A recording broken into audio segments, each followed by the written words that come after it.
메모리 카드는 삼켰다. 가수 김호중 씨의 음주 운전 사건과 관련해 소속사 본부장이 이렇게 진술을 했다가 여론을 더욱더 들끓게 했죠. 이런 사법 방해를 볼 때마다 국민들은 화가 많이 나는데 수사기관이나 법관들은 어떨지 궁금합니다. 법관 출신 변호사와 알아보도록 하겠습니다. 판심 법무법인의 문유진 변호사와 이야기 나눠보겠습니다. 안녕하세요. 네, 안녕하세요.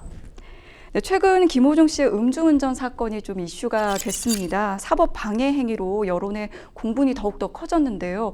어떻게 보셨나요? 네, 김호중은 대중의 큰 사랑을 받았던 인물입니다. 그런데 이제 김호중 씨는 음주 뺑소니 사고를 내고도 이제 매니저로 하여금 이제 대신 자수를 하게 하고요. 뭐 블랙박스 메모리 카드도 인멸을 하고, 뭐 수사 과정에서 내가 뭐 운전을 안 했다, 뭐 술은 안 마셨다, 뭐 술잔은 뭐 입에만 댔다, 뭐 여러 차례 거짓말을 하지 않았습니까? 또 더군다나 이게 다수의 사람이 지금 증거 인멸 조작에 관여를 했단 말이에요. 그래서 국민적으로 사실 큰 공분을 사고 있는 사건인데요. 한국에서는 뭐 사법 방해죄가 이제 따로 있지는 않고요. 뭐 증거인멸, 뭐 위증, 무고, 범인 도피, 뭐 특가법상 보복 협박 이런 식으로 처벌을 받는데요. 피의자나 피고인이 자신의 혐의를 벗기 위해서 거짓말을 하는 것은 현재 한국에서는 이제 방어권 보장의 일환으로 인정해주고 있어서 거짓말을 하는 것만으로 처벌받지는 않습니다. 뭐 놀랍게도 자신이 직접 증거인멸을 하더라도 증거인멸죄로 처벌받지는 않습니다. 다만 증거인멸은 구속 사유가 되기 때문에 양형에 불리하게 작용하기도 하고요. 김호중 씨 같은 경우에도 이 증거인멸과 범인 도피 교사를 했다는 점이 이 구속 영장이 발부되는데 아주 중요한 결정적인 역할을 했을 것이라고 보입니다. 거짓말을 하고 자신이 직접 이제 자기 증거를 인멸하는 것을 넘어서요. 가짜 범인을 이제 내세운다던가 다른 사람에게 나 대신 허위로 자수하게 하는 등의 이런 행위가 이제 증거인멸 교사, 뭐 위증 교사, 범인 도피 교사로 처벌받는데요. 사법 방해 행위는 이제 대부분 들통이 많이 나요. 왜냐하면 이제 즉흥적으로 이게 이루어지기 때문에 뭐 엄청나게 계획적으로 한 게 아니어서 이게 되게 허술하게 이루어지거든요. 그런데 이게 반복되다 보면 수사기관과 법원을 속여서 이제 법망을 빠져나갈 수 있다는 이런 인식이 퍼질 수 있기 때문에 사실 엄히 처벌할 필요는 있습니다. 그럼에도 불구하고 사실 법정형이나 우리 양형 기준이 그렇게 높지는 않은데요. 뭐 위증 같은 경우나 뭐 무고 같은 뭐 증거인멸 대부분 이제 5년 이하의 징역에 처해지고 있기 때문에 이게 뭐 실형이 선고되는 경우가 가끔 있긴 하지만 양형 기준도 이제 1월에서 6월에 불과하다는 현재 문제점이 있습니다. 법률적으로 거짓말이 좀 허용된다라고 자기 자신에 대한 거짓말이 허용된다고 하더라도요. 이건 뭐 누가 봐도 윤리적으로 잘못된 행위이기 때문에 범죄를 저지르고도 이제 반성하지 않는다. 이런 인상을 줄 수 있기 때문에 이건 뭐 절대 좋게 볼 수는 없는 것입니다. 네. 변호사님은 실제 이런 김호중 씨 사건 비슷한 사법 방해 행위를 보신 적이 있으신가요? 네. 실제 법정에서도 이제 운전자 바꿔치기 이런 경우는 굉장히 많기 때문에 같이 대신 이 자수를 하게 한 사람, 그러니까 실제 운전한 이 피고인과 이 대신 자수한 사람이 같이 법정에 서는 경우가 있습니다. 뭐 운전자 바꿔치기, 범인 바꿔치기는 이제 수사기관에서도 뭐 그냥 넘어가준다 이런 경우 거의 없고요. 대부분 기소를 하고 실형이 선고되는 경우도 많습니다. 하지만 이 김호중 사건처럼요, 회사 차원에서 이렇게 조직적, 계획적으로 되게 다수의 사람이 이렇게 관여한 이런 종합 선물 세트 같은 이런 사건은 사실 매우 드물고요. 죄질이 매우 불량합니다. 네, 변호사님은 판사로 근무를 하셨잖아요. 사실 뭐 형사, 민사 다양한 뭐 소송이 있지만 법관으로 재직하면서 그 당시에 겪었던 그 뭐 사법 방해 행위 중에 가장 기억에 남는 사건이 있다면 어떤 사건 있으신가요? 네, 재판을 하다 보면 이제 부동산 사건 같은 경우에 이제 부동산 자체가 이제 단가가 높잖아요. 실제로 이제 사문서를 위조하는 경우가 있습니다. 뭐 재판을 이기기 위해서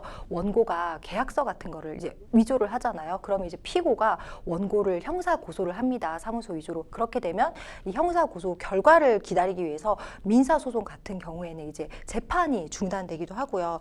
또 적극적으로 이제 허위 증거를 제출해서 법관을 속여서 이제 이기는 이 승소를 얻는 경우도 있어요. 이렇게 되면 나중에 밝혀지면요, 소송 사기가 성립이 되는데요. 이런 경우는 실형이 선고될 정도로 아주 죄질이 중한 범죄로 분류가 됩니다. 또 형사 사건에서는 이제 피고인 입장에서는 합의서가 굉장히 간절하거든요. 이제 피해자가 합의해줬다 이런 경우에 경우에 이제 피해자의 사서명을 위조해서 피해자인 것처럼 이렇게 합의서를 제출하기도 하는데, 이런 경우에 이제 법관 차원에서는 뭐 신분증 내봐라, 뭐 피해자의 인감 증명서를 내봐라 이렇게 하면 막상 제출을 못하는 경우가 있어요. 네. 이럴 때는 이제 사실 공문서 위조에 해당하는데요.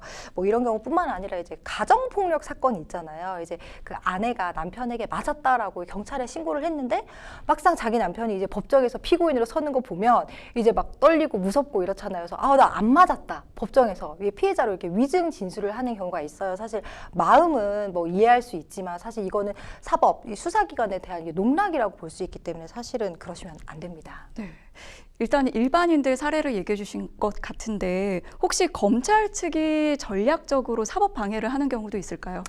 제가 뭐 그런 경우는 거의 못 본 것 같고요. 근데 이제 검사는 이제 피고인을 무조건 기소하는 입장이 아니라 이제 객관 의무라고 해서 이 사람이 피고인이면 이제 이 사람이 유죄의 증거를 발견하면 유죄의 증거를 제출하기도 하지만 이 사람이 죄가 없다라고 하면 이제 무죄, 반대되는 증거를 제출할 의무도 있어요. 근데 검사가 이 유죄의 증거만 제출하고 무죄로 볼 수도 있는 증거를 제출하지 않게 되면 나중에 손해배상 책임을 질 수도 있습니다. 네, 그렇군요. 그럼 변호사님은 사법 방해 행위에 대해서는 좀 어떻게 보시나요? 네, 사법 방해 행위는 사실은 뭐 작게 보면 이제 수사기관과 이제 재판부의 뭐 기관의 인력의 낭비다 뭐 이렇게 볼 수 있지만 사실 길게 이렇게 넓게 보면요, 이제 전 국민이 이 사법권으로부터 자신의 신체와 재산을 보호받지 못하는 이런 피해를 야기할 수도 있거든요. 이 모든 국민은 사실 잠재적으로 언제든지 범죄 피해자가 될 수도 있는데 이 범죄 피고인이 사법 방해로 이 처벌을 받지 않고 빠져나가면 뭐 이 나라가 어떻게 되겠습니까? 이 법치주의는 사실은